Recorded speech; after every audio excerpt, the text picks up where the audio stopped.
have undo the gavel, we did have an agenda change. We added the approval of the notes from March and April. That was missed on the agenda, so apologies for that. So, ready when you are, Ian. You good?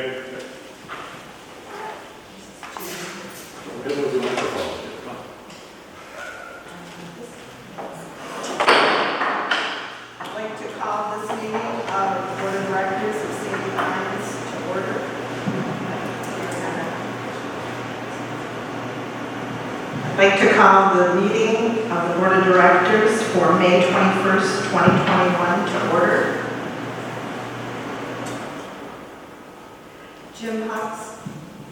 Jim Huck will do the invocation. Heavenly Father, we thank you for this wonderful park that we call our happy place, for keeping us strong through COVID and showing us that the end is hopefully near. We thank you for a board that doesn't always agree but works together to improve this park and make it everything we can. We also thank you for the beautiful weather that's finally coming this way and that people can put away their snow shovels.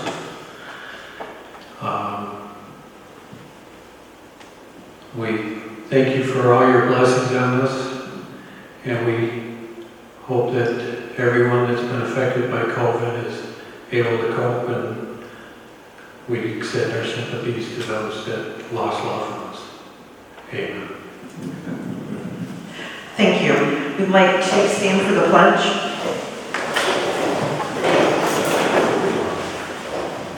I pledge allegiance to the flag of the United States of America and to the republic for which it stands, one nation, under God, indivisible, with liberty and justice for all.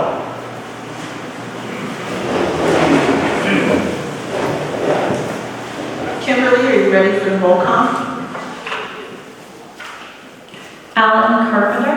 Here. Brian Elling. Here. Jenny Hager. Here. Dennis King. Here. Stephanie Stepanian. Here. Larry Munger. Here. Paul Peppel. Here. Jim Huck. Here. Kelly Johnson. Here. All present. Thank you. The next item on our agenda is the approval of new park members. Jeff, could you give us a rundown on those members? Yes, thank you. We're going to review April as well, so we didn't have all the data from April, and then we'll talk about the main numbers. So for April, we had a total of 13 sales within the park. 7 went through our sales office, 5 went through for sale by owner, and 1 went through the transfer process. So we had a total of 26 new members in the month of April, and the split between those members were roughly a third, and a third in the 40s, 50s, and 60s age group. So that's April. May, we had a slight uptick. We had 15 sales in May. The sales office again saw 7 of those 15 sales, 5 through for sale by owner, and 3 went through a standard transfer, and a little bit of more diversification in May. So there's 8% of those sales were members in their 30s, 60% of those sales were members in their 40s, 9% were in their 50s, 15% were in their 60s, and 8% were in their 70s. And that's all for approvals. Thank you.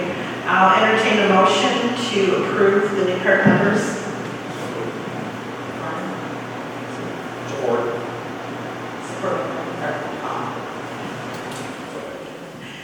Are there any questions on the motion?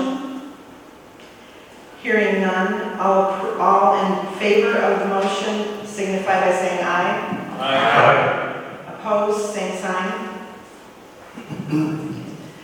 The next order of business, we're going to approve the minutes from March and April board meetings. I understand there is one correction. Jenny, can you explain that? March, let's see, the third page. When we first discussed the alcohol proposal for special events, we were looking at bylaw rules, or thinking it was bylaws, but that needs to be changed to rules. Currently, since the rules state it is on-site only, as opposed to the word bylaw. What you said, third page. Okay. Okay. Are there any other corrections or questions? I have a slight correction on April. Page 1, under Park President, point 2. I think that should say bids with an S. Okay. Corrected. Thank you. Yep. Anything else? I'll entertain a motion to approve the minutes for April and March. So moved.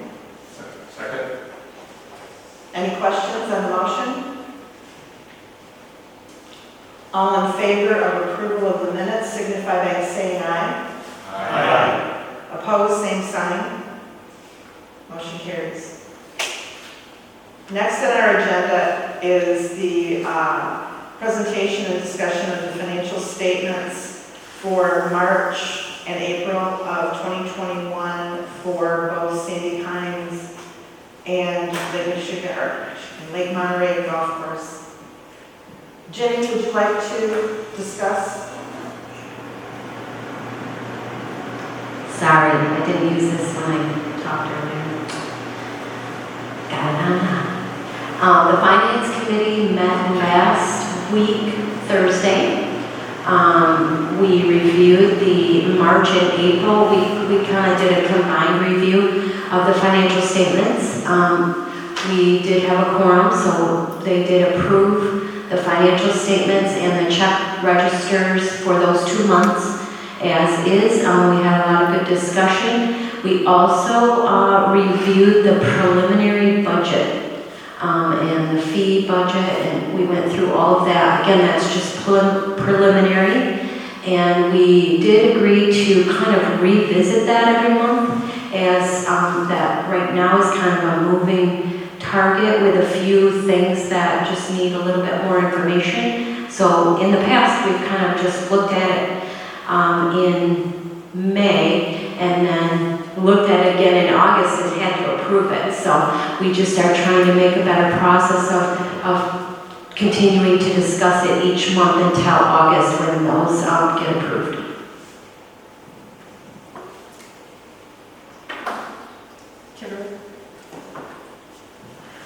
All right, and I'll start with my summary of the financial data and review for Sandy Pines Wilderness Trails. This will be in collaboration or a total of the notes for March and April together, since they all roll into the same. So as of the end of April, for Sandy Pines Wilderness Trails, the difference in our operations cash and asset replacement cash from April 2020 to April 2021, there is a timing difference in the transfer of $864,800 from our operations to capital for 2021 season, and that is just a transfer that occurs for the annual capital assessments, and it just was delayed by 1 month. So you will see that transfer occur between those two asset accounts in the May 2021 financial statements. With that adjustment and the consideration of the above, our operation cash balance is $3.7 million, which is actually $100,000 higher than what it was as prior year.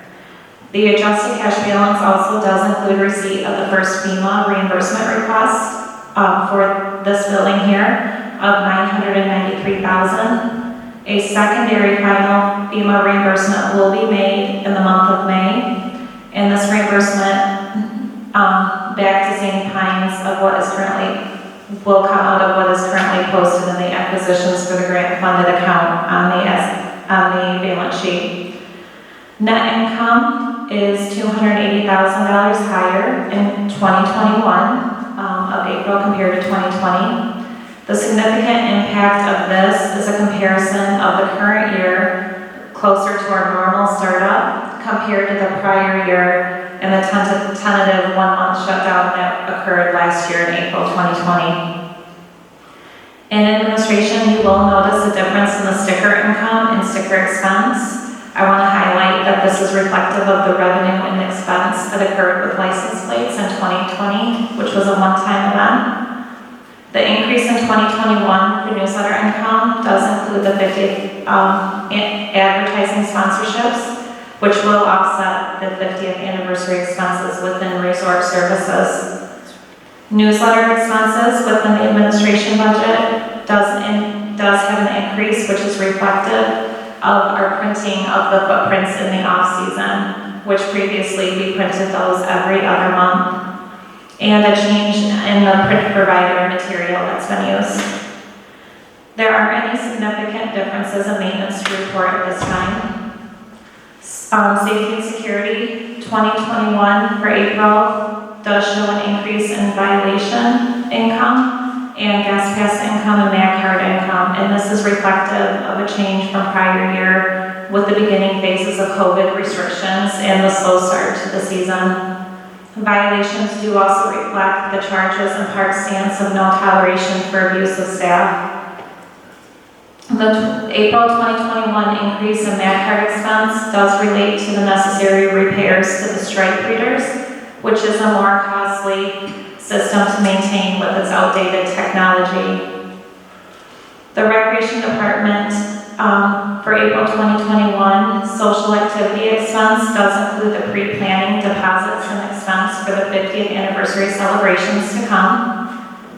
For resort services, utilities has a jump in the cost of expenses in the early months of 2021, and administration is currently following up with Consumers Energy for more detail on the source of that increase. The difference in lease income for 2021 compared to April 2020 is due to the fact that in prior years' lease income, we did delay those charges to our tenants due to the beginning restrictions of the pandemic. For park and garden, golf rental, and retail, there are no significant differences in the park and garden, golf rental, or retail's report aside from a change back to our normal business activity cycle in comparison to last year. For our sales department, there is an increase in transfer fee income, and this relates to the increase we're seeing for sale by owners. Also, sales internally is also active and resulted in an increase in commission income for April 2021 as well.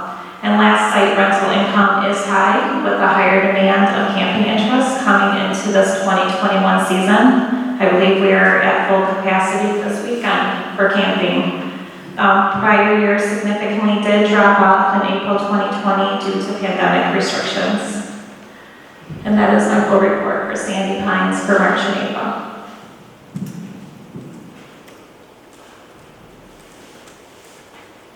Does anyone have any questions? Any board members have any questions? I'll entertain a motion to approve the March and April financial reports for Sandy Pines Wilderness Trails. So moved. Support. Are there any questions on the motion? Hearing none, all those in favor of the motion signify by saying aye. Aye. Opposed, same sign. Motion carries. Okay, continue on with the report on the golf course. My report for the golf course as of April 2021 only has 3 bullet points, so there's minimal activity there.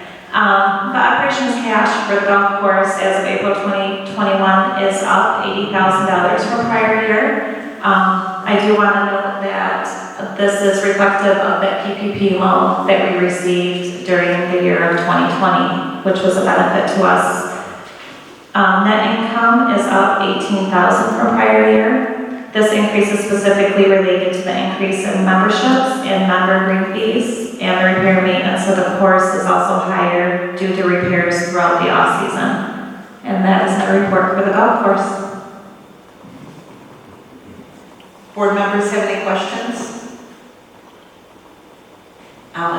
motion to approve the golf course? So moved. Any questions on the motion? Okay. All those in favor of approval of the Lake Monterey Golf Course financial reports signify by saying aye. Aye. Opposed, same sign. Motion carries. Our next item under the financial review is a discussion on the 2021-2022 proposed preliminary budget. Kimberly, do you want to talk about that, or is Jenny? Jenny, do you have anything you would like to say first? No, I think Kimberly can. Okay. All right, this is the first draft of the financial statement presentation to the board for the 2021 and 2022 budget review for operational and capital. We did go through line by line item some of the proposed changes to the budget for the new year. Again, I want to say that this is just a very first draft proposal to kind of look at things gearing into the new season, and there will be adjustments made reflective to discussion by the board and activity that we see throughout the season. So this is just the first consideration. The bylaws do state, per Article 8, Section 6, Paragraph H, that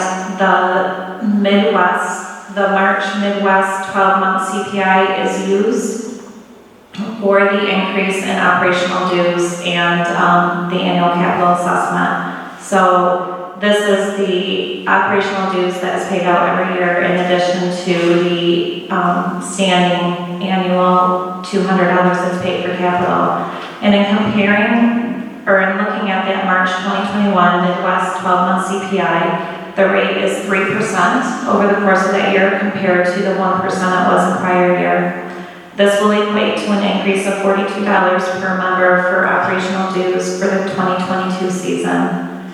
There are minimal changes projected throughout each department as of this point.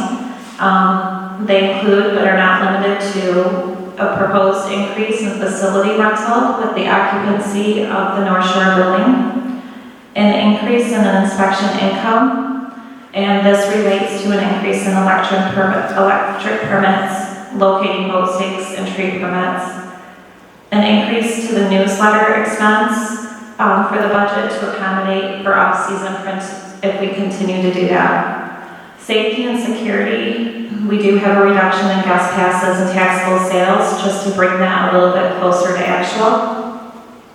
We also have a reduction in uniforms since recently we did have all new uniforms purchased in that department. We also show a reduction in repair and maintenance for equipment, small equipment, and fire equipment, and this is just to bring it closer to actual projection. We also have a slight reduction in training expense into the next season. Recreation, we do have a reduction in non-taxable income. This is to bring it closer to actual since our current 2021 budget does include the income for the 50th sponsorship, for the 50th anniversary with sponsorship income. In regards to that, we also show a reduction in social activities since the current budget we're looking at is closer to actual with the 50th expenses. We do currently show a reduction in recreation salary to bring that closer to actual. However, we will be reassessing that since the 2020 was significantly impacted by the COVID restrictions. We do have a slight increase to Happy Shack supplies and trophy expense to bring that closer to actual. And then in the resort services, we do show the flow through of our dues for the CPI increase. We also show an increase to lake development income to accommodate plans as presented for the and necessary by the direction of the Lake Study Committee. This would be impacted by an increase in fees for boat stakes, and that would be at that is proposed as direction from the board to see what this would look like, and that's at the proposal of $150 or $75 depending on what type of stake it is, in addition to an increase in the boat, land, and non-motorized stickers. Lake maintenance operational increase for expenses is approximately $250,000 more to accommodate these expenses. Professional fees to account for our software implementation into the next year increased about $18,000. And there's an increase in the estimated property tax for new building structures of about $60,000 to bring that closer to actual. And then last, for the sales department, we do have an adjustment to commission income to bring it closer to actual trends, as well as an adjustment to camping to bring that closer to actual with an increase in rates for camping, just as we looked at it in relation to the reflex with the competitive market. We noticed that we were quite a bit lower than our competitive market and want to try to bring some more income in to stay competitive there. And again, those are just the final adjustments as we're looking and proposed and asked of administration to look at what we can do to kind of assess our needs going into the next year. These adjustments would bring a net adjustment to the budget increase of $40,000 income to the budget, as well as a net adjustment cash budget increase of $67,000. And that's my review. Now, we'll be voting on that for approval at a later date. The financial committee meets and discusses this further, and we'll be voting on that at a later date.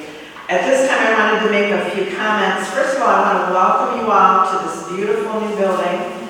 I hope that all of you take a tour and check everything out. Don't miss the library.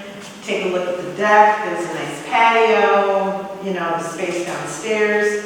We're still working out details as far as rental for this space up here for wedding receptions. The rooms downstairs can be used for things such as card games, club meetings, things like that. So we're still developing those policies, but we really want everybody to use and enjoy this building. And to keep in mind, its primary purpose is to protect people during bad weather. And one of the things that we'll be working on is, planning so that everybody knows how to get in here. We know how to get people in here. All of this furniture either collapses or stacks, and it has to be pushed into closets for everybody's safety. So make sure you check out this building. It's beautiful. I have to say that, even though I was on the planning committee, and it's still nicer than I thought it was going to be. I think it's beautiful.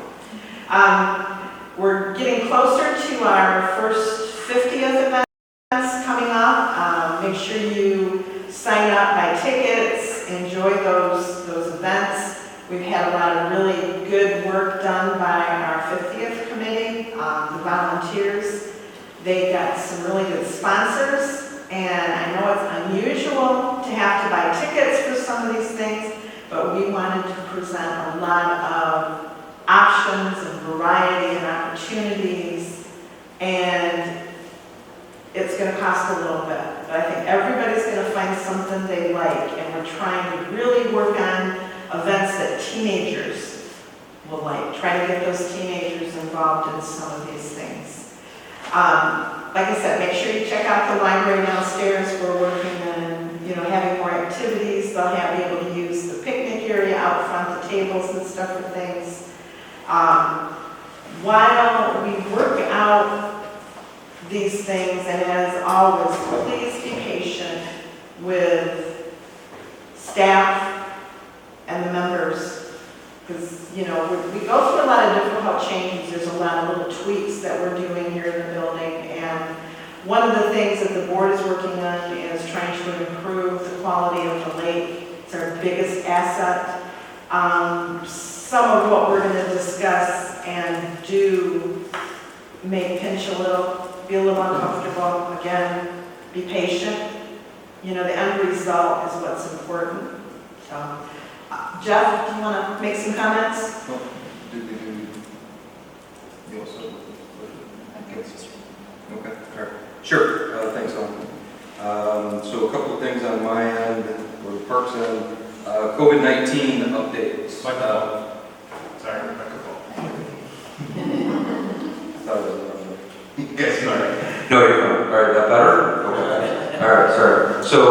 COVID-19 updated guidelines. You've seen many changes already coming through the state of Michigan, the governor's office. One of the things that the park is working on is the CDC and the state's office. We're trying to stay as quickly, as fast and up to date as possible. So we did put an announcement out, I believe last week, that if you've been vaccinated, no masks indoors in the facilities.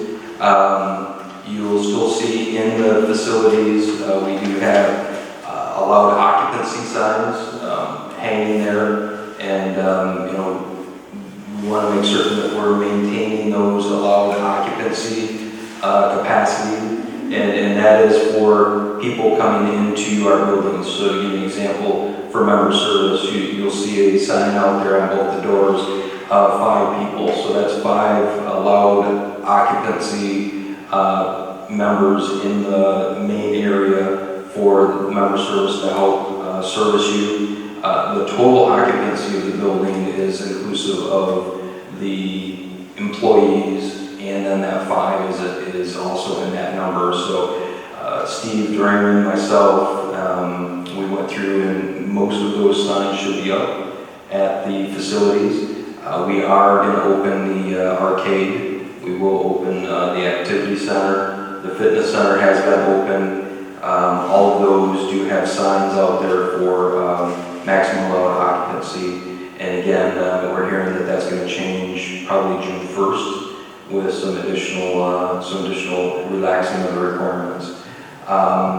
If you're obviously not vaccinated, we request that you come into the buildings with masks on. Outdoors, it's already been announced that if you're outdoors, whether you've been vaccinated or not, you don't need to wear a mask. For the most part, the members have done a good job over the last season and this season out of the gate. It's just great to see members' faces and not try to figure out who we're talking to with the eyes and the facial expressions. So they are changing on a regular basis. We're trying to keep up with them, so stay tuned. Anytime we have a change, we'll send that communication through Ian and our marketing and communications team. We'll send it out on social media, and as soon as we get a notice, you guys will get a notice. Calling all volunteers. So Ellen had stated already the 50th anniversary. We have a lot of really cool events for all age brackets with our members. But it does take some volunteers to help out with those events. We do have a Sign Up Genius. If you go out to the 50th anniversary tab, and we can do Sign Up Genius. You can put your name on a list, and there should be some events out there. The 50th anniversary committee meets every Wednesday night, and we're going through events. Do we have them staffed appropriately? Logistics plans. One of the big ones that we're having is concerts in August, food trucks and tunes, and where we're going to put all the golf carts, and so we need really good logistics plans, but we need a lot of volunteers. So please sign up. Public Safety Office. So one of the things that we heard last year from the members, and when I say we, from an operations standpoint, myself and Keith Garling, was we need to be more active in the park from a policing standpoint, just patrolling, just being out there and being visible. Keith has put a really good plan together.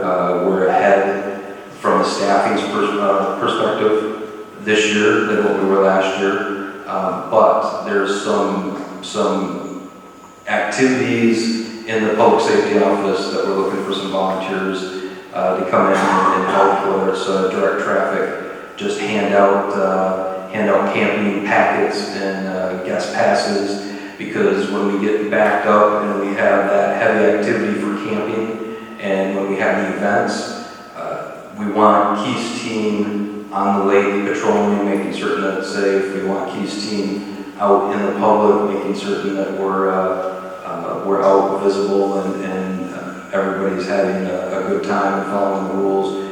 They can't get out there when they're stuck in the office handing out packets of information. So if you're ready, willing, and able, you can give Keith a call and volunteer to help out at public safety as well.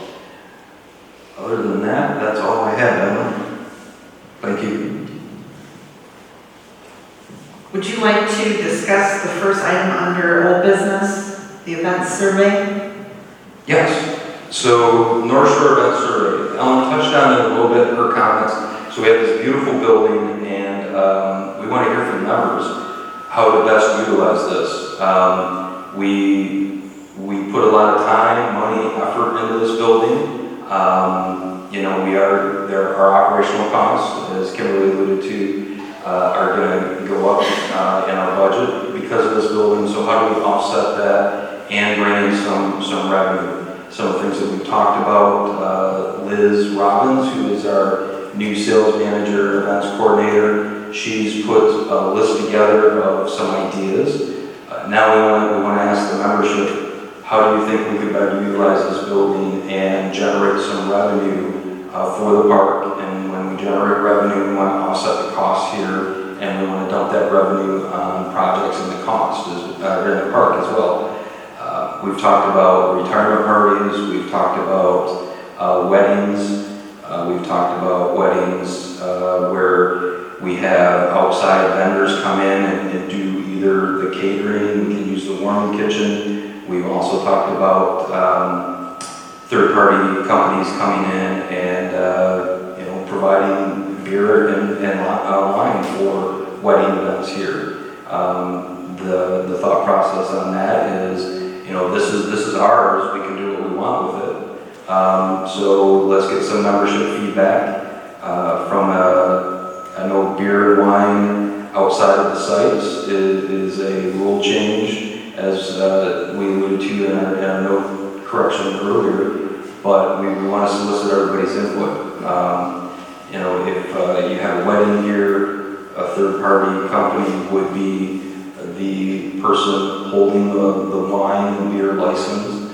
They would be the one that would be liable, and they would be the one that would hold Sandy Pines harmless. So I know, and some of the feedback that we got when we first started talking about this was, you know, what does this mean to Sandy Pines?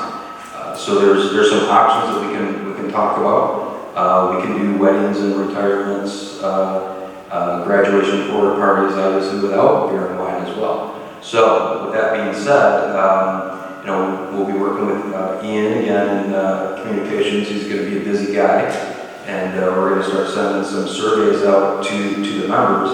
Give us ideas. How can we make certain that we're utilizing this building appropriately, trying to generate some revenue? One of the other things that Liz has put in front of us is, you know, you can do a peak season and an off-peak season. We've already had a couple of corporations ask, can they rent this facility out in the fall? Members will be gone, members will take priority during the peak season, but when everybody moves away, this building still stays here and the costs still continue to incur. So we've got a couple of corporate events that we're trying to target to fill this up and rent it out. So your ideas are always welcome, and we'd love to hear, get creative on it. That's all I have.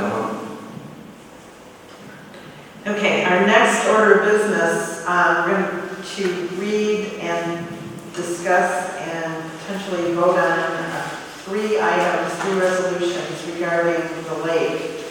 The first one, and I'm going to read the resolution, the old language and the new language, and then explain it a little bit. Resolution number 041621A, which is the resolution to amend the rule book / handbook. Whereas the bylaws of Sandy Pines Wilderness Trails Incorporated, Article A, Section 6E, gives the Board of Directors the power to adopt, amend, rescind, and repeal rules and regulations relating to the use of Sandy Pines property and the conduct of its members and their guests. Whereas Section 13, Watercraft Regulations, Subsection A, Boat Ownership states, If a member had 2 motorized watercraft as of May 17, 1996, the member is permitted to keep both. However, when a member sells his or her watercraft, they will only be permitted to have 1 motorized watercraft in the park. Their other watercraft must be non-motorized. All new members after February 1st, 2005 may have only 1 boat with water registration and 1 boat stay. B, paddleboards are not considered to be a boat, no sticker required. F, watercraft rules and regulations. Item 20, boat parking. K, placement of docks in front of lakefront sites require a permit for the placement of the dock. Docks must have 2 watercraft assigned and registered with member service. See permit section for dock construction guidelines. N, boat stakes are transferable to the new membership at the time of closing. Whereas the Board of Directors for the Health, Safety, and Welfare of Sandy Pines believes it is in the best interest of Sandy Pines to amend and clarify the rules and regulations relating to membership criteria at Sandy Pines. Now therefore be it resolved that the Board of Directors of Sandy Pines Wilderness Trails Incorporated does hereby approve the following amendments and additions to the rules and regulations relating to Section 13, Watercraft Regulations, Subsection A, Boat Ownership, and Subsection F, Watercraft Rules and Regulations, currently located on pages 28 and 29 of the Sandy Pines Handbook. The new language would be as follows. Applicable Section 13 Watercraft Regulations, subsections A, boat ownership states, if a member had 2 watercrafts as of May 17, 1996, the member is permitted to keep both. However, when a member sells his or her watercraft, they will only be permitted to have 1 motorized watercraft in the park. Their other watercraft must be non-motorized. A, all new members after February 1st, 2005 may have only 1 boat with water registration and 1 boat stake. B, when a member with 2 stakes sells their membership, 1 stake is transferable and 1 stake will be retired to mitigate lake capacity. C, paddleboards are not considered to be a boat, no sticker required. F, watercraft rules and regulations. 20, boat parking. K, placement of docks in front of lakefront sites require a permit for the placement of the dock. Watercraft must be registered with member service. See permit section for dock construction guidelines. N, boat stakes are transferable to the new membership at the time of closing. Be it resolved that the Board of Directors of Sandy Pines Wilderness Trails Incorporated does hereby approve the above resolution. A basic explanation of that is we currently have memberships that have grandfathered in 2 boat stakes. And previously the rule was changed that when the site is sold, the second stake went back up in the pool. This resolution will retire those docks, those stakes, and we are trying to reduce the number of motorized boats on the lake. That's one of the issues that came forward when we did lake studies, that there are too many motorized boats on this lake for the size of the lake. Have any questions or comments from board members? I'll just add that the other item that was changed was the placement of docks in front of lakefront sites requires a permit to the placement of the dock. Watercraft must be registered with member service, see permit section. We really just cleaned that up because the old version said you had to have 2 boats registered to have that dock. That meant you and your neighbor, or you and if you had 2 lots, you could have that. So if we retire a lot, there's obviously not a second boat that could go on the other side of that. So it's just to clean up that language that said you had to have 2 registered docks per boat. Just 2 boats registered per dock. Thank you. And the next resolution addresses the change in some other language relevant to what Brian said. We wanted to make sure that even though there was only going to be 1 boat at a boat stake that somebody still could put in a dock. Any other questions or comments? I will entertain a motion to accept this resolution. Any questions on the motion? When are we going to adjust the date on the third sheet? The April 16th to May, do we do that now or? Well, my copy is already adjusted when we sign it. My copy will be the final record. Which would be today. Which will be today. Yeah. So the final one would have. Yes.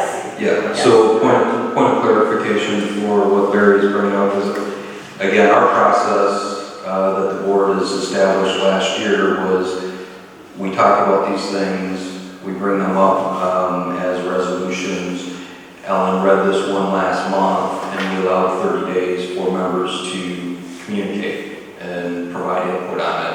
And then we bring it back, and then we either decide we're gonna vote on it or not. So the original resolution has April 16th on it, which is when it was originally written. If it gets voted on today, then we change that to today's date because it's actually going to be action today. Does that make sense? Okay, all right. Thank you.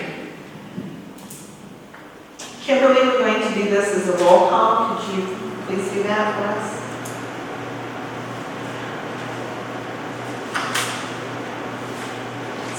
Kelly Johnson, Yes.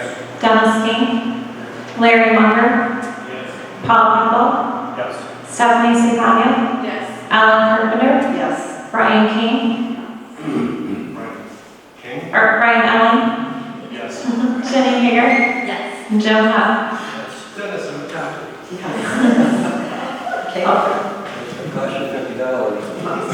Motion carries. The next resolution is number 041621B, resolution to amend Rulebook Handbook. Whereas the bylaws of Sandy Pines Wilderness Trails Incorporated, Article 8, Section 6E, gives the Board of Directors the power to adopt, amend, rescind, and repeal rules and regulations relating to the use of Sandy Pines property and the conduct of its members and their guests. Whereas Section 3, items requiring permits, subsection I, boat docks.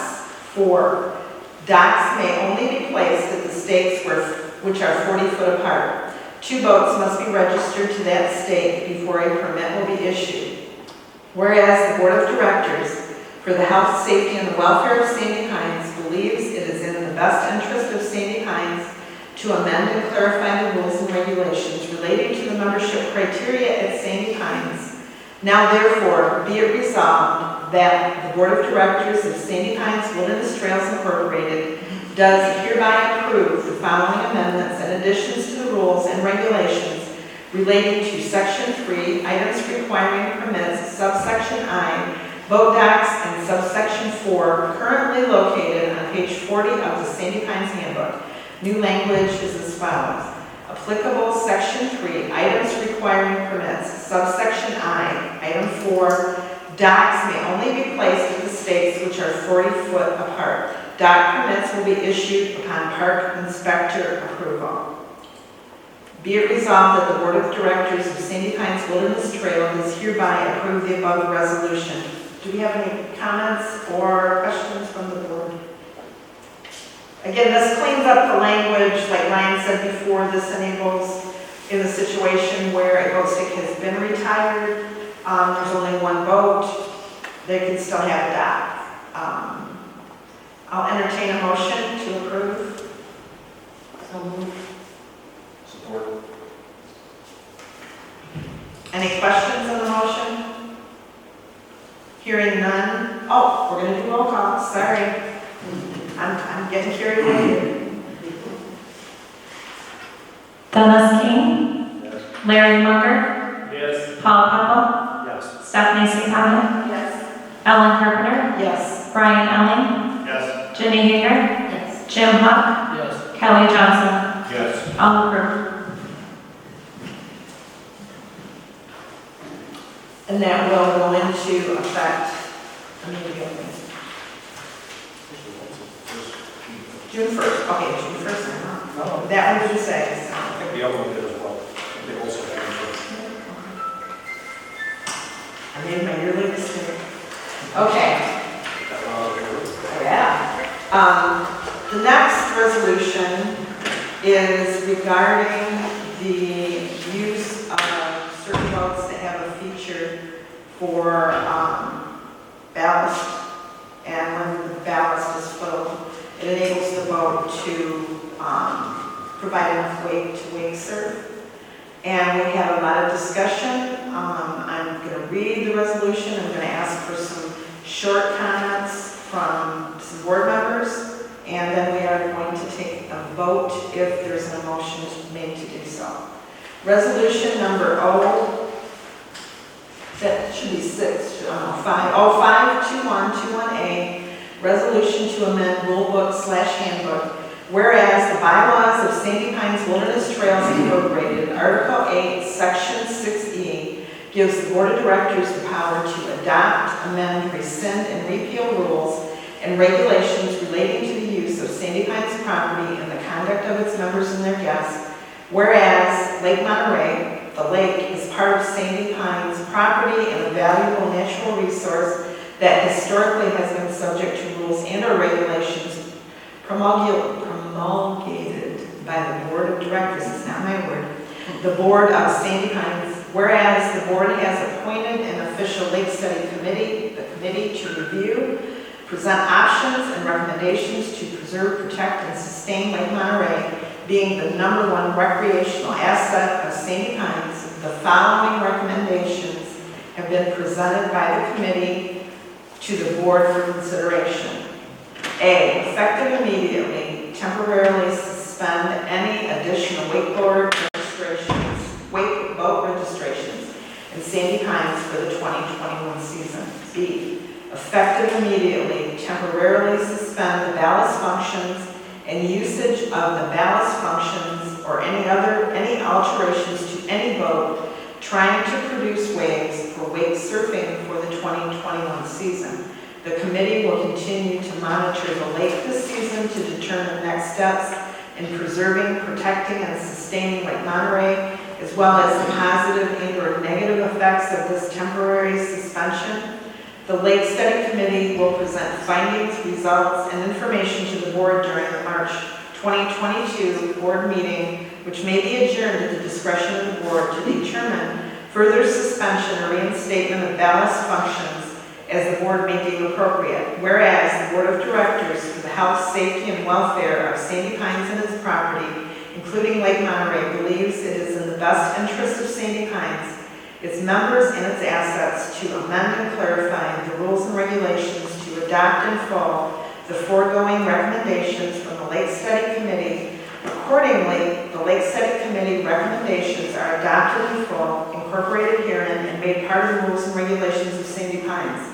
The park president is directed to make these rules and regulations part of the Sandy Pines handbook as amended. Now therefore be it resolved that the Board of Directors of Sandy Pines Wilderness Trails Incorporated does hereby approve the following amendments and additions to the rules and regulations relating to ballast boats for the 2021 season. Be it resolved that the Board of Directors of Sandy Pines Wilderness Trails Incorporated does hereby approve the above resolution. Okay, we are going to politely and briefly make comments. And I'm going to use my privilege as chair to go first. Don't we need a motion on the table? No, do we? Okay, well, we'll make a motion. well, that's true. Okay, I'll entertain a motion. So move. Support. Now we can discuss. There we go. Okay. Like I said, I'm going to use my position as chair to go first. I don't think that this resolution is the only answer. It could be a start. I think there's a lot of other issues going on. But I'm going to let some other people speak on it. And as I said, we are going to be polite and brief. And I'm going to start at one end and work to the other. Stephanie, do you have any comments? My first comment would be that the effective immediately temporary suspend any additional late boat registration and saving times for the 2021 season was mentioned in the board of directors emails that language was going to be struck from the resolution as boats can function without the ballast operation. And I felt like that was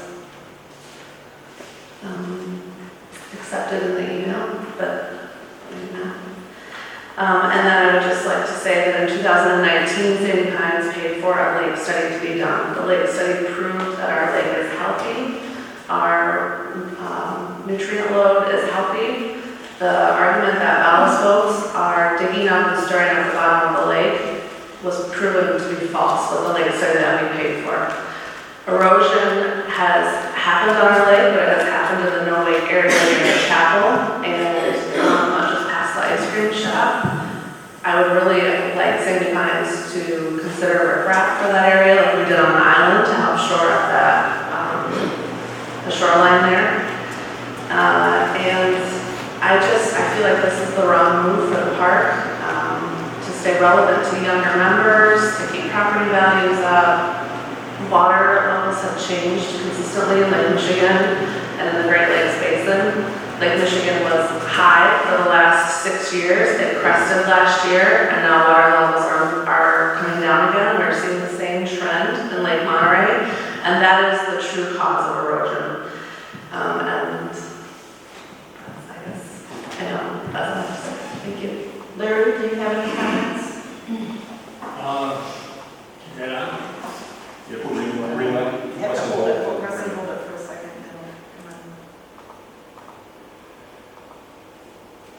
Yeah. On the language that says for the 2021 season, exactly what does that mean? Does that mean Labor Day? Does that mean October 15th? Or does that mean December 31st? As a member of the Lake Study Committee, it was never my impression that we forbid the ballast boats that we have existing on the lake. As in the past, it's been the practice of the board to grandfather exceptions in, and as you can see with the garages, some of the garages are too close to trailers, but we grandfather the ones in place. We have grandfathered having 2 motorized boats. We have grandfathered having 2 boat stakes. And I assume as a part of the committee that we'd also just grandfather the people that have already bought and put a wakeboard type boat on the lake without knowing that at some time in the future they'd be forbidden the use of wakeboard powers. Thank you, Larry. Kelly? Hey, sorry to interrupt, but to answer, Terrible feedback. okay, can you hear me? All right. To answer Larry's question, season, so when we look at our handbook, our season is April 15 to October 15. So that's what that definition is, as far as the 2021 season.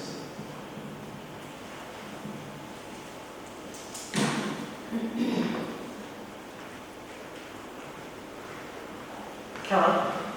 During the previous year, we did do a complete lake study.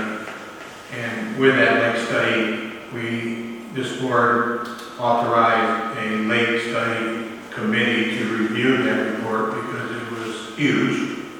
And that committee spent weeks, met every week for months, going over that study and came back with 9 different ideas, proposals that they thought as a whole would help keep longevity of our lake and our #1 asset. Part of that they recommended was to cease the usage of the ballast functions on the ballast boats and not to ban the actual boat itself, because you could still enjoy every joyride, you could still do your skiing, you could still do your tubing. But based on their findings, they believe that the ballast function does great harm to the lake of this size and the magnitude of the depth of this lake. Will one thing correct the problems we have in Sandy Pines? No. But when you have 9 different things, just like a pie, and you start eating away every little thing of that pie, you know, you're going to see a big difference, or we feel that you're going to see a big difference. The banning of the proposal of banning of the ballast function for this year will allow that same committee to now benchmark and look at how things were, see if we're having any more erosions, and see if things have changed. This community at one time, because of lake issues before, made our lake a no-wake lake for the whole lake for practically the same reasons, to allow corrections to make the lake better again.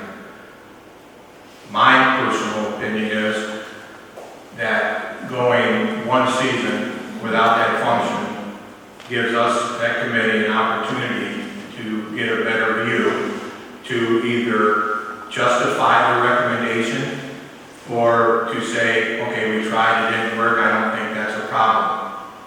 There are a number of current studies going on, and 2 of those studies they hope to have resolved by this fall, that talks about the effects on the boat, on how it does on the base of lakes, not Sandy Pines Lake. These happen to be in Minnesota, but they're still a lake. Their recommendations are, and currently, and again, it's just their opinion, we don't have the final results, but their recommendations are that the ballast function should be held on lakes that are 15, 16 foot deep, because they do know that the force of those functions of that boat goes that deep.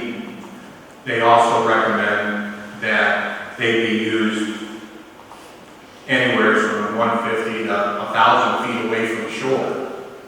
So there's still a number of things to go through, to look at.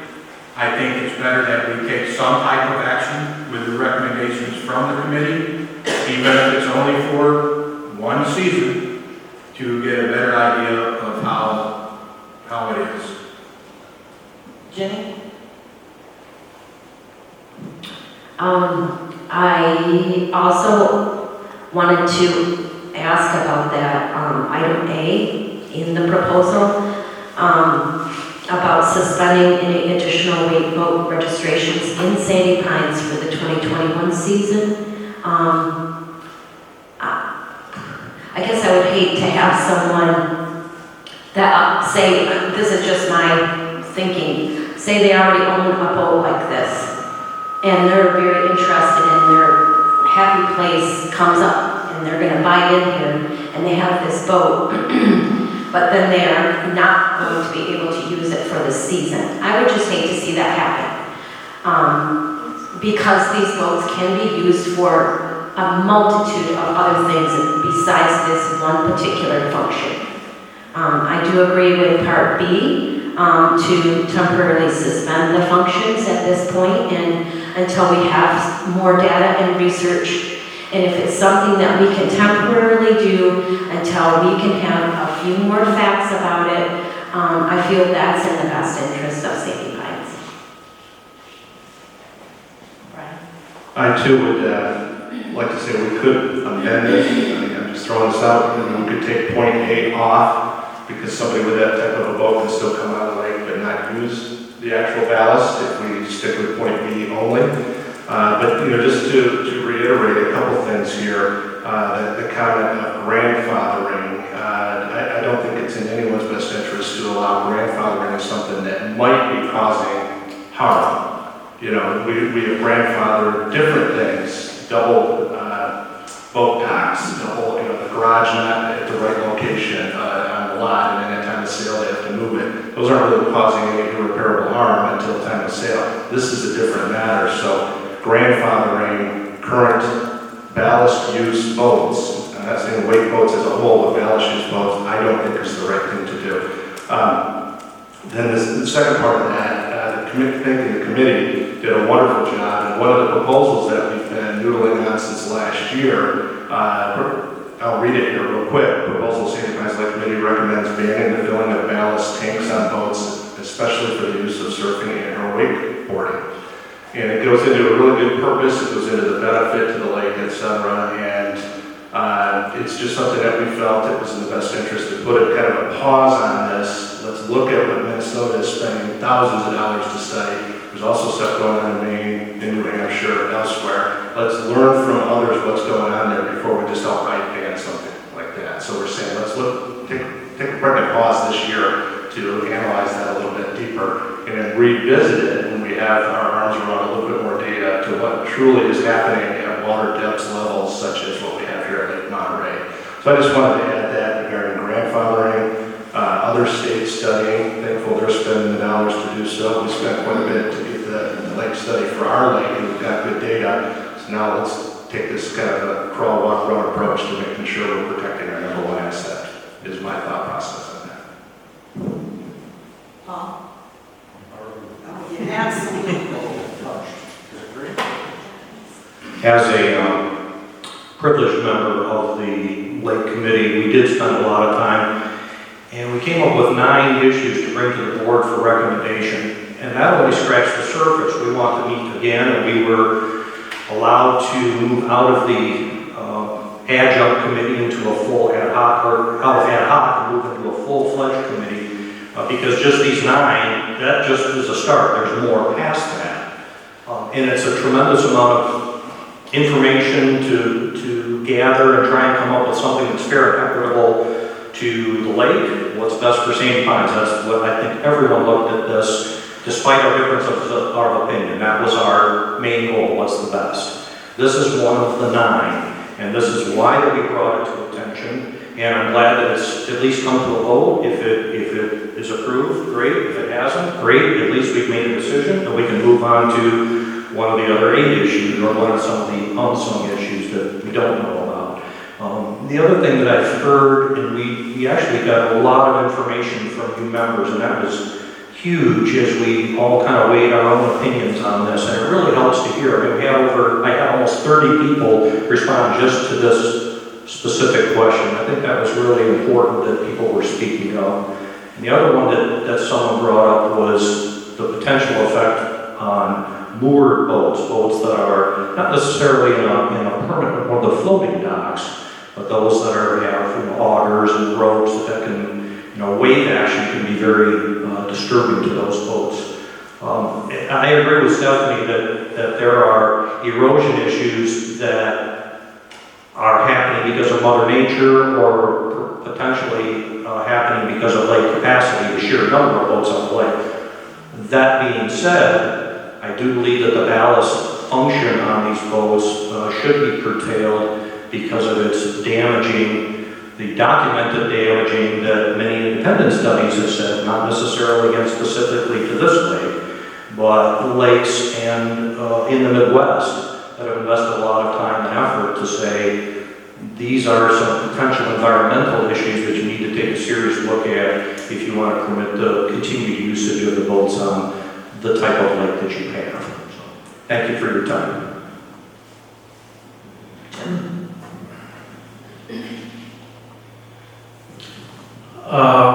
I'd just like to say that I agree with Jenny that immediately temporarily suspending additional wake boat registrations isn't really part of the problem as long as B is enacted. I don't see either one being enacted without B.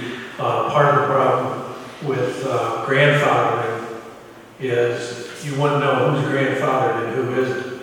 And it's not just the wake boats, it's the ones that put the adaptive equipment on their boats to cause a wake. How do you know who had it and who didn't? So if you just say you can't do it this year, let us get a handle on it, that takes in everybody. As far as letting somebody else come in with a wake boat, as long as they're not filling their ballast tanks, they're not doing any more harm than any other boat on the lake. Whereas if we grandfather, of those people are gonna start filling their gas tanks too. So I mean, it's the way I see it, it's either one way or the other, and until we get a handle on things, I agree that the wake boats should be disallowed until we can get the other studies in, rather than let things continue.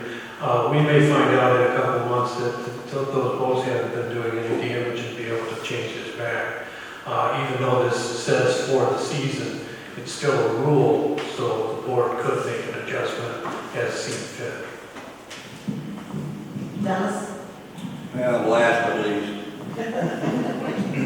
It's on. I'm just trying to stay away from get a ringing. Either I'm getting old, I'm getting this ring in my ear. It seems to me that we're drawing conclusions and making these members of the St. Clair think that these wave board boats are the main cause of the erosion. And that, as has been mentioned, about 9 other things. And I don't know why half of those, if not all those 9 issues aren't involved with this also. Instead of nitpicking and taking it one at a time. And we aren't talking about 10 votes, in case anybody wants to know. And I understand somebody just came in and registered another one, so I was 11. And out of 937 votes, we're going to jump on the backs of these 11 wave boats, so you're causing an issue here. And I don't think that's right. I think that I've been approached too by other members that said, hey, how about these high-powered boats? They got 190, 200 horsepower. Now, I was told recently that, oh no, those don't cause a problem, they don't make a wave. It says that power puts that boat right up on top of the water. Yes, it does. If they're doing 60 miles an hour plus. And our lake only has a 35 mile an hour limit. And so that's another big issue. Because we have at least a couple dozen of those type of boats out there besides. And if you get those boats, along with a couple of dozen speed boats, that we have some real big issues. And one of the things is that the committee came up with too, so that the thing is capacity. That's what we talked about, the 900 plus. Actually, we got 1,100 boats you want to put in the paddle boat or the kayaks and stuff. But there's 937 power. The other thing is speed, and there again goes back to. And one member was bragging about how he was out there with his friend on our lake and they were doing 60 miles an hour in their boat. I said, whoa, what do you mean 60? It's like only had 35 mile an hour speed. And when we talk about that, we need to observe the lake action. We have to go further into that if we make drastic decisions that involve certain people that have certain type of boats. And right now, as was mentioned, our water line is at its average where it has been. We've been spoiled the last couple of years with high water table. And guess what? We're in an unprecedented time in the month of May that we're in a drought. And when they talk about only going the wake zone, miles per hour, was because way back when we had another drought in the late summer. And I, for one, was told to get my boat out of phase 3, otherwise I wouldn't get through 2. And so it greatly affects people in phase 3, a drought. And right now, there's no sign from any rain coming into play. And right now, I think somebody mentioned we're 5 inches below what we should be. And so that's my feeling on it. And to wrap it up, I think that at 7 o'clock tonight, we all ought to go stand on our decks and do a rain dance. Thank you. Okay, one of the things I've heard from several members is the concern about item A. One of the things that we can do is the maker of the motion can accept a friendly amendment to remove item A. Who was the maker of the motion? I was, and I make the motion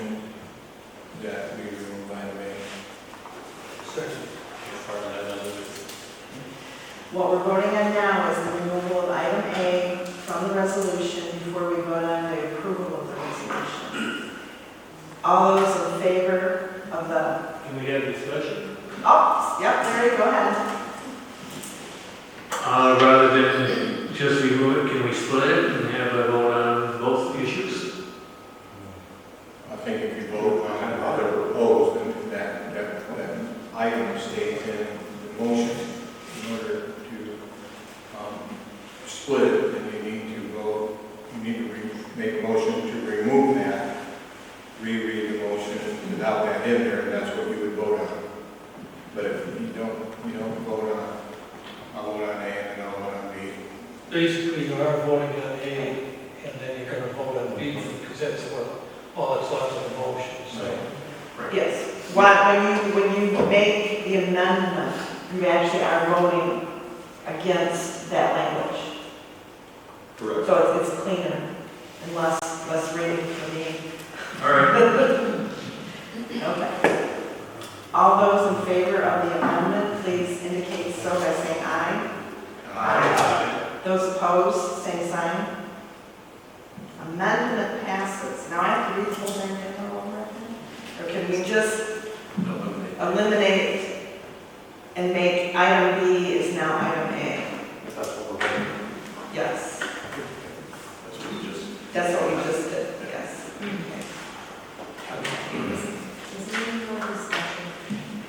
If you want to have another conversation, absolutely can.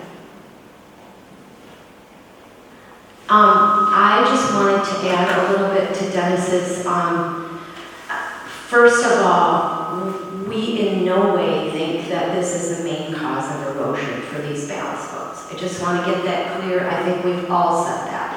Not the main reason. We don't even know. That's why the word temporary is in here. We are doing more research. So I just wanted to say that. I also wanted to say that of that list, we are implementing as like 10 or 11 things. Several of them already this year are in place, and other ones are in process. That's when we talked about the preliminary budget and increasing. Can I say? No, okay. I thought I was saying something wrong. Speaking out of turn. So, anyways, we are working on these. As you see in the preliminary budget, we are considering, doing this, doing that, putting wells in. We are going through this. We are not just picking one item out of that list in any way, shape, or form, or trying to whatever I want to say, put a spotlight on this. We are just trying to do our best for the biggest asset of Sandy Pines. Okay, one more. Great. Get it. I just wanted to touch on the grandfather thing. Right now, our lake is settled and everything from the previous season. And if we grandfather and allow the function still to happen this year, there's not really anything that the committee can measure, because we're going to have the same results that we had last year. So if we could go this one season without that, that would give everybody an opportunity to see if it really did make any difference. And I echo exactly what Jenny just said. Thank you. Okay, I think we're, anything else from anybody on the board? I'm not going to reread. No. Okay, oh, the section, okay. I'm going to read what we are voting on. We are voting on what was formerly item B is now item A, effective immediately, temporarily suspend the ballast functions and the usage of the ballast functions or any alterations to any boat trying to produce waves for wake surfing for the 2021 season. All in favor? Oh, no, we're doing roll call, definitely. Sorry. Alan Carpenter, Yes. Brian Elling, Yes. Jenny Hager, Yes. Jim Huck, Yes. Kelly Johnson, Yes. Dennis King, No. Larry Munger, No. Paul Pepple, Yes. Stephanie Sagana. No.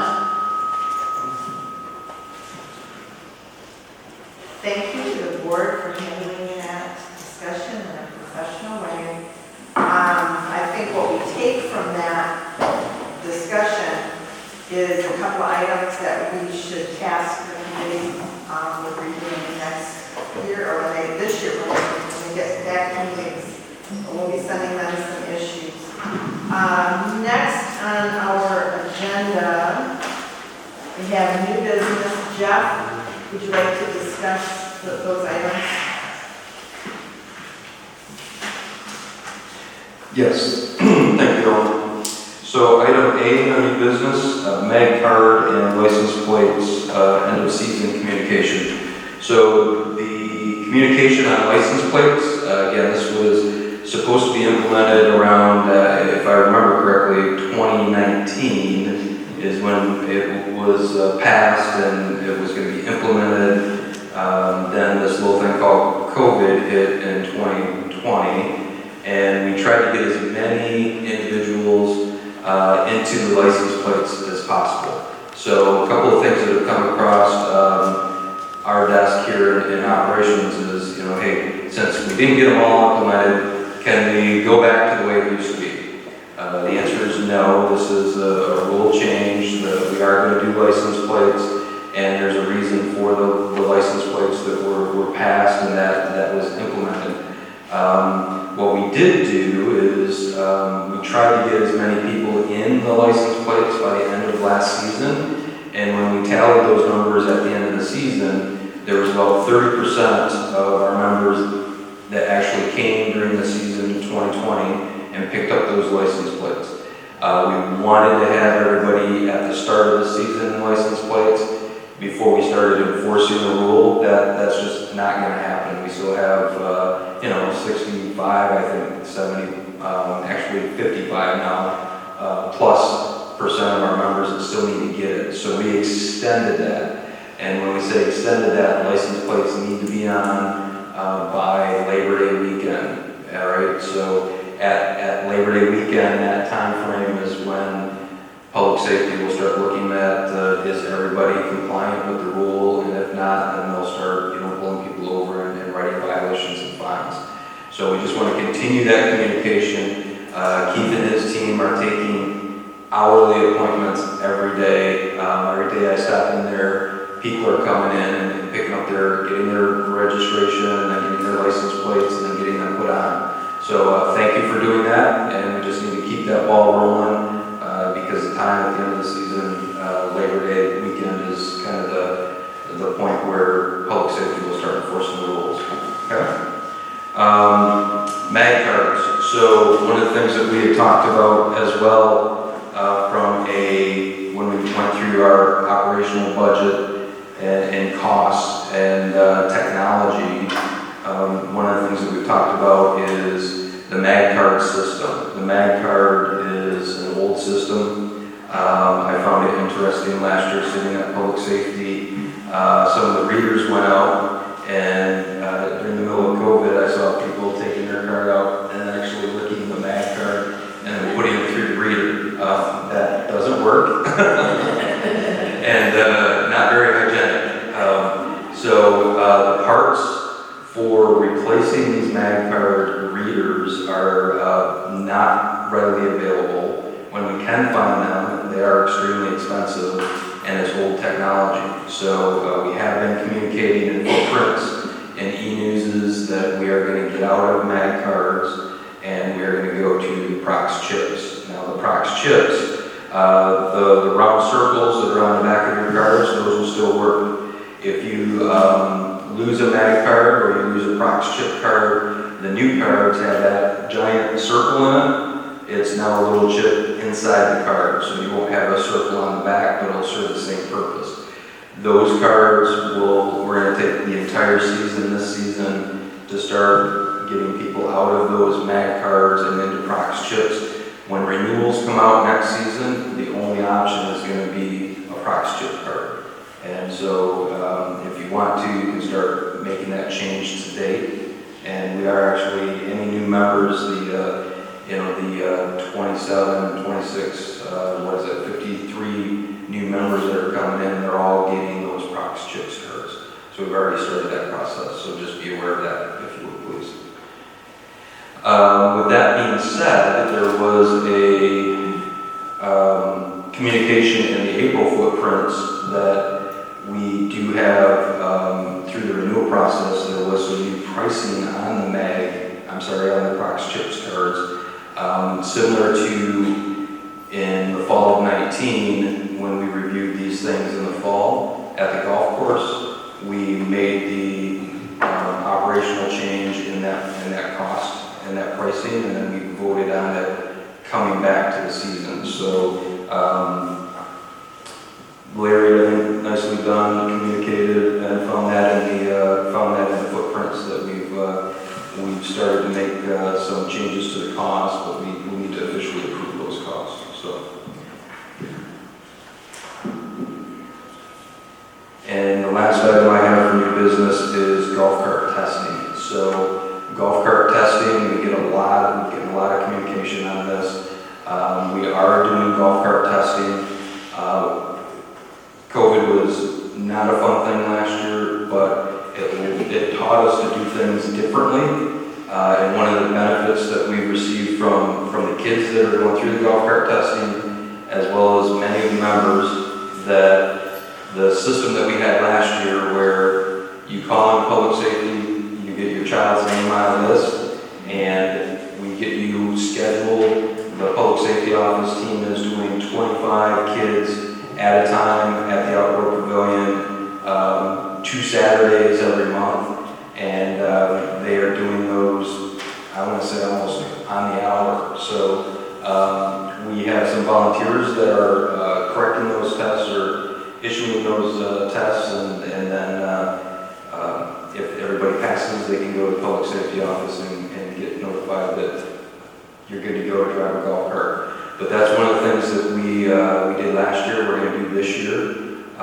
So golf cart testing is taking place, but we're going to do it like we did last year with mass testing outdoors. That's all I have for new business now.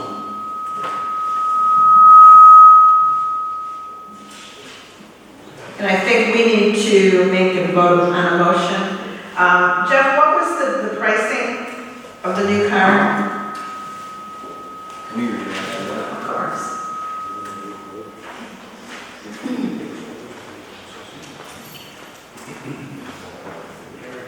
Here, there's a sheet from the Okay. What I have is from the footprints that we are transitioning to all Prox cards due to outdated mag card technology. The new prices are as followed. Prox cards that will be required are $20, renewal is $15, recreation card, which is like your extra card, you know, in case you want to leave one card in the car and just use one for facilities, is $20. Replacement cards are $8, and that's the cost if you have one that's damaged or you just want to upgrade to the nicer new card, you can go and pay that. Now, I will entertain a motion to approve that. Are there any questions on this motion? I have one. Okay. Part of our discussion on this subject, we were talking about, as it is now, like new members, one member gets a free card. Are we still doing that with the Prox cards? Well, that's a discussion that we're having related to the budgeting process, and we'll continue to have that. Probably. I mean, we're still, that's not relevant to this. And that's part of the budgeting that we're going to be talking about soon. Yes. I'll use myself as an example. All my adult children have the old man cards, but some of them move out of state. They don't come here that long, so next spring, if they do come up here, do they just turn in the man card and get, because I've already paid the fee for the year, do they get the Prox card? I think they can Without just, the renewal fee or without a replacement fee?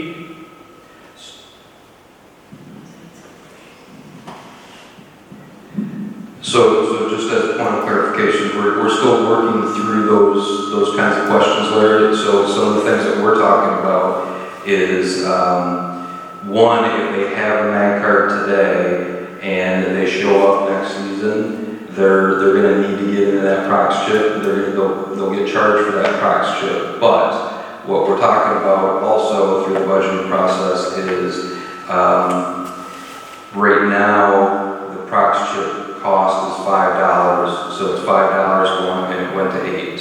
And the, let's see, that is, then we went from 15 to 20. So part of the thing that we're looking at through the budgeting process is how do we try and soften that blow in renewals come next season for people that are coming up for next season. So that will be presented through the budgeting process of here's some of the options that we're looking at to try and soften that blow. Because everybody's going to have to move there, and we don't want to be punitive, but it's a technology that's going away, and we got to get into new technology. So that first year, how do we soften the blow?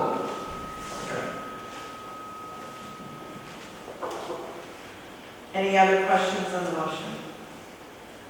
All those in favor of the motion regarding the new charges for cards signify by saying aye. Aye. Opposed, same sign. Motion carries. The next item on our agenda is member comments and writing questions. Is there somebody that wants to handle the microphone? Yeah, we could have somebody that handles the microphone. Ellen, if we could, I'll start in with a couple of the writing questions first. And maybe that'll answer some of the questions that are out here in the membership. We already addressed, and honestly there was only 3 that came in. We already addressed one, which was the golf cart testing. Also in relation to golf carts and license plates, the golf cart numbers, your site numbers, there's been some writing questions about those. Hey, are we still enforcing people that don't have their site numbers on them, or their site numbers are in the wrong spot, they're not visible? Is public safety still enforcing that, where they're pulling them over if they're driving too fast, or you can't see the site number? The short answer to that is yes, absolutely. Nothing has changed. If their site numbers are not on your golf carts and public safety sees you will get pulled over, you will get a violation for that. First, we want to make certain that we're educating and we're doing a warning first. If it's a second time around, then you will get a violation on that. So for some reason, that has come up where it seems the public safety officers are not enforcing that, and that's not accurate. You either need to have your license plates on, or you need to have your site number on, period. And if you're not, then public safety will notify you that you're out of compliance. Item number 2 is pool operations. So still working on the schedule with Nikki. I believe right now Nikki is looking at opening the pool on the 29th of May. But the question is how we operate it. And similar to golf cart testing, we're going to operate it like we did last year. You're going to have an hour time limit. There's going to be a lineup. We had a ton of feedback from parents, kids. The pools weren't crowded. The kids were allowed to play safely in the pool.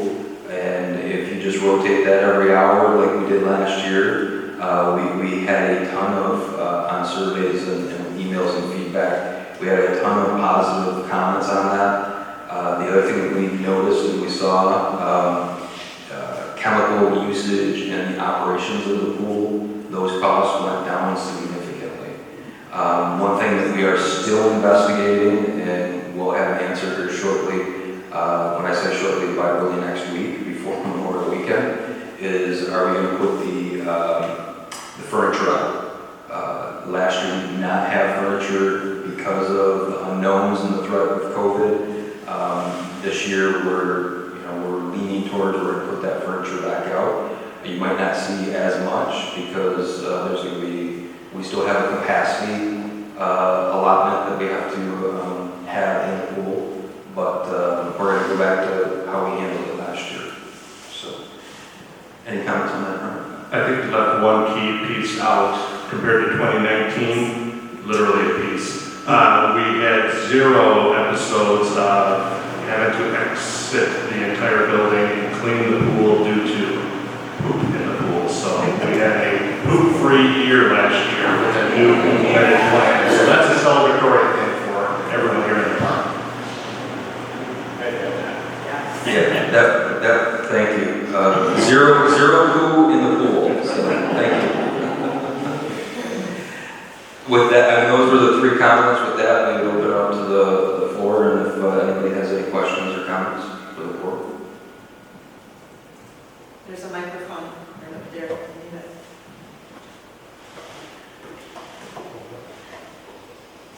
Okay. Come on, you can't let us all look like that. Okay. We still got another half hour. Yeah, we can't pick it up. Yeah, the camera needs. Sorry. Here, this one's on if you want. I had a shot. You didn't kiss her. There's a shot of Could you fire. identify yourself? You got it. Just so we know, I forgot to do that.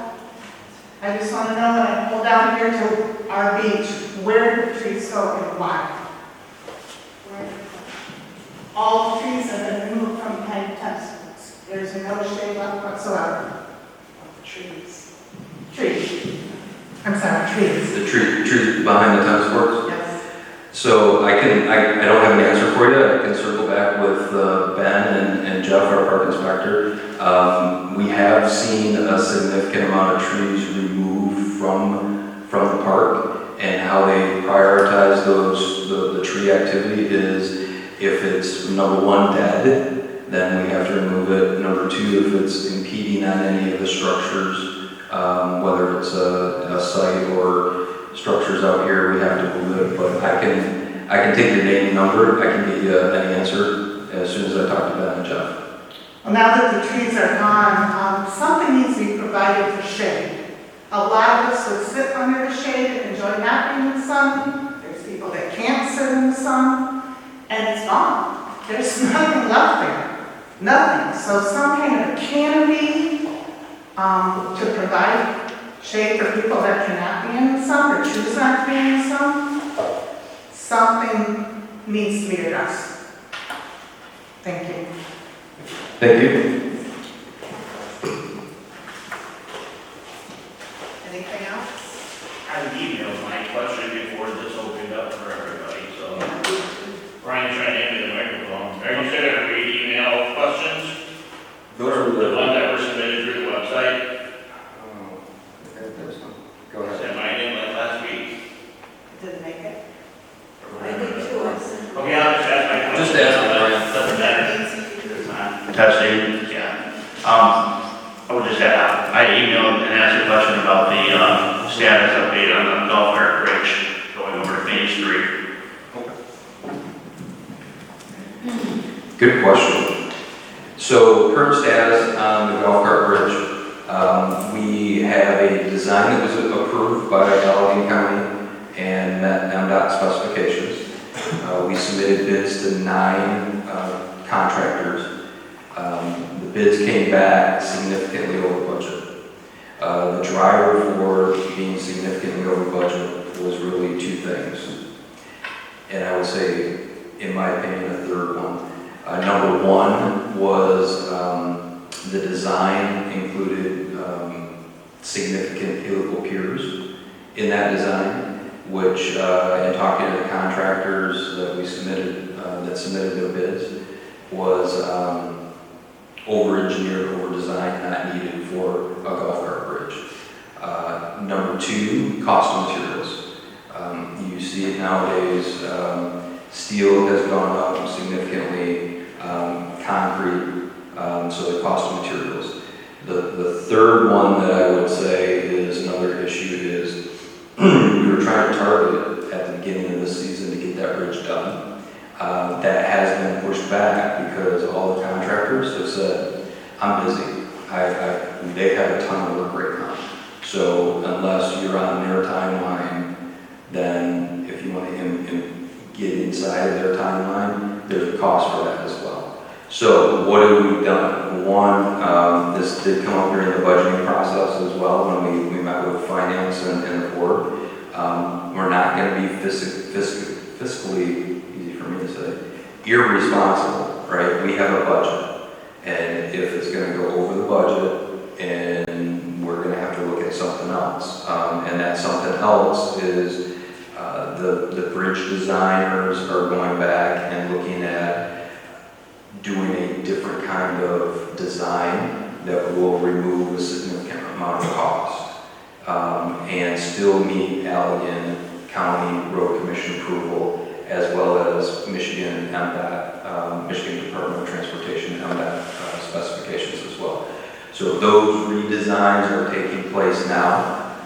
We've narrowed it down to 3 out of the 9, I believe, contractors that we want to try and work with, and they're working on that design.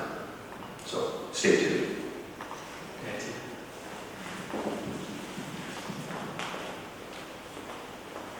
I just have a question about the laundromat. We really need our baskets back with the wheels, and we really need our folding tables. Because if you've got 3 washers, 4 washers full of clothes, and you gotta get them from the washer to the other end of the room to the dryer, it's pretty difficult to carry that. And then when it comes out of the dryer, you wanna fold your t-shirts and not just stuff them in a basket, take them home that way. And to me, COVID shouldn't affect that, because when your clothes are coming out of the washing machine clean, they're coming out of the dryer sterilized. So why they can't give us back the tables in baskets? We would love it. Thank you. You're welcome. Yes, we'll get those back. We will get those back.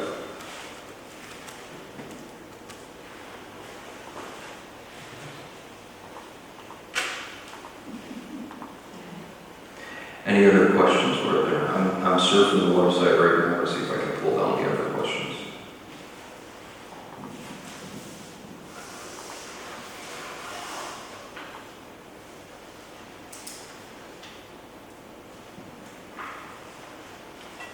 You guys are also quiet. All right.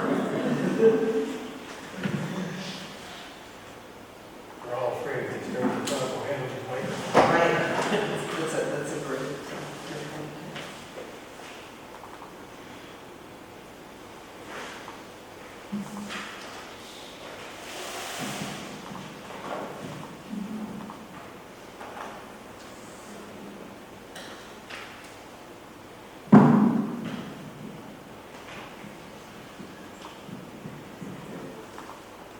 Can I add something that I remember reading, or we got an email about, again, laundromats brought that up. Some people were saying, talking about machine maintenance. So I'm just asking, yes, I remember. And whoever that person was, I don't recall, but they were seeing a lot of machines being down, and, you know, what, did people come in that own these on a regular basis to fix them or replace them, or how does that all work, Jeff? So, Jimmy, that's a great question. And we actually sat down and met with King Wash Inc. 2 weeks ago. And we pulled up the contract and asked, what's your process for when we open our park, when the park is open, and when we close our park? Because it doesn't seem like, based on member feedback, that these machines are running as they should be.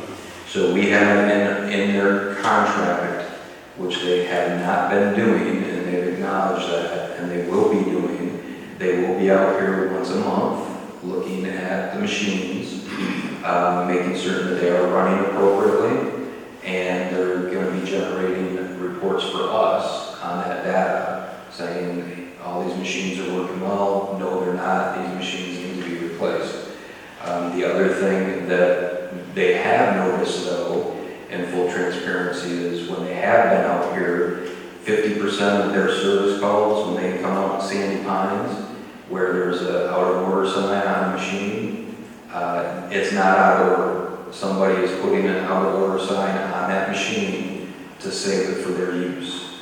So we cannot do that either. They also, we also have talked to them about, there's 2 years left of his contract. So some of the other things that they're looking at, and just to make it easier for members, is rather than trying to find your spare change underneath your sofa or in your car, they're going to start looking at doing a prepaid, like a debit card type, where you just scan the washers and dryers. So they have a list of all of our washers, dryers. They have the length of time they've been here, how many service calls, and they actually owe us that data June 1st. And then when are they going to start coming out for those service calls? So we're good. Okay. All right. Thank you to Ian for sending out the downloading the list and sending out the list. A lot of internet questions, modems, service calls, things of that nature. It looks like.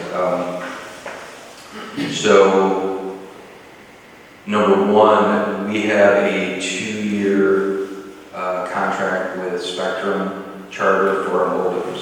That was re-upped last year for the 2020-2021 season. So this is the last year of that contract. We are at the mercy of Charter with, one, they own all the cable out here. So if we want to look for somebody else, it is basically they're going to have to tap into Charter Spectrum's cable. We are also only allotted X amount of modems, and we kind of fall into a unique category. We're not a residential where people can call them directly and then have them come up to site 1, 2, 3, 4, 5 and service the modem or the cable. And we're not what they call a bulk or a hotel category either, where they just go into a hotel room and they can program everything. We're kind of in between. So the negotiations with them are ongoing with what are we doing next year and the years after that. We did get people switched out last year to the new modems. Feedback has been that when they can get up and running, they are working well. But we still have a waiting list of members that need modems, and we're only allotted, to give you an idea, we have 1,200 allotted for that 2-year contract, and that was based on the waiting list, based on feedback from members' needs, and we over forecasted that by about 12%. And that's where we got that number for 1,200. As soon as we implemented that 1,200, we immediately had 109 that needed more. So, we try to forecast these things as best we can. We got an amendment to the contract. We got 109 modems, and those are being installed this season, and we have a waiting list again. So, that's how our modem process works. It's not the best.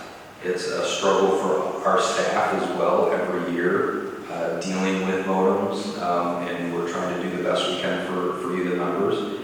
Service calls, they try to be out here once a week. We review weekly with them their service calls. There's a lot of times where feedback from Spectrum is if we have a set time for somebody, they go to their site, and granted they're not always on time, but they try to do the hour time slot, and they try to show up at your site, and I was just at my neighbor's. Well, they're gone. They've already. So if we have allotted time slots, we need to make certain that we're staying there. But internet and cable continues to be a challenge for us, and we are doing the best we can with the only provider that we have right now in the area.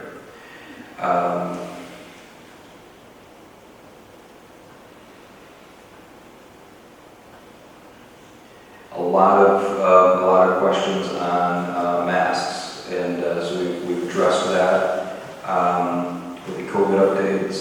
A lot of questions on the pools. We've addressed this.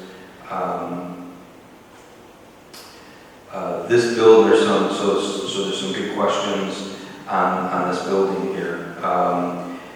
the access, right? So again, there's no mag reader on this building. So Prox chips cards allow people to get in. The time slot for access to this, we try to maintain some hours on it, but it's also a storm shelter, right? So, public safety checks this as frequently as possible. So it's open when you need it, basically. Questions about the library. When do we, can we get into the library? When can we get into the library? Again, you have access to the library's open. You can go in and it's a checkout system, honor system to get your library books. This building is open for access, so please use it. It's a great asset to us.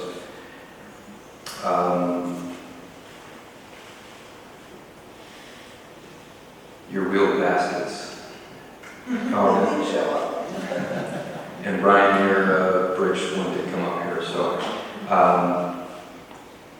that's about all we have. If we lump them all into those categories, I think we've addressed the majority of them. If we've missed any, we do have, it looks like, site information. I'll go through the list again, and if we've missed any to the members, we'll send out a response to the ones that were put on the website. Okay. Any other questions, comments? Yeah, one. Jim Garnick on condos there. I rode my bike over here yesterday for the opening. No bike rack. Yeah. No bike racks. No. Another great question. Just a comment. So I know two things from the bike racks last year. We didn't put them out for COVID related issues. We just didn't do it, right? Because we didn't know what we could do, what we couldn't do. But in looking at the racks from last year, some of them needed to be replaced and or repaired. So I'll add that to the list and we'll get back to you. Thank you. You're welcome. Sandy from Wolf. I see that there's still the signs on the bathroom doors regarding the masks. Are they in effect? We're updating those. So again, back to so in the CCs and what you'll see in the buildings is going to be back to the CDC recommendations and requirements. If you're vaccinated, you don't need to wear a mask. If you're not vaccinated, then you're going to need to use a mask in any building. So we took an inventory of that. We have to get those out. The plan is to start replacing those as quickly as possible starting tomorrow. Okay, good question. Thank you. I do have one more question, and I might have missed this. Do we still need appointments to get into member services or the safety office? Only for, so the short answer is no. Our offices are open based on those capacity numbers, right?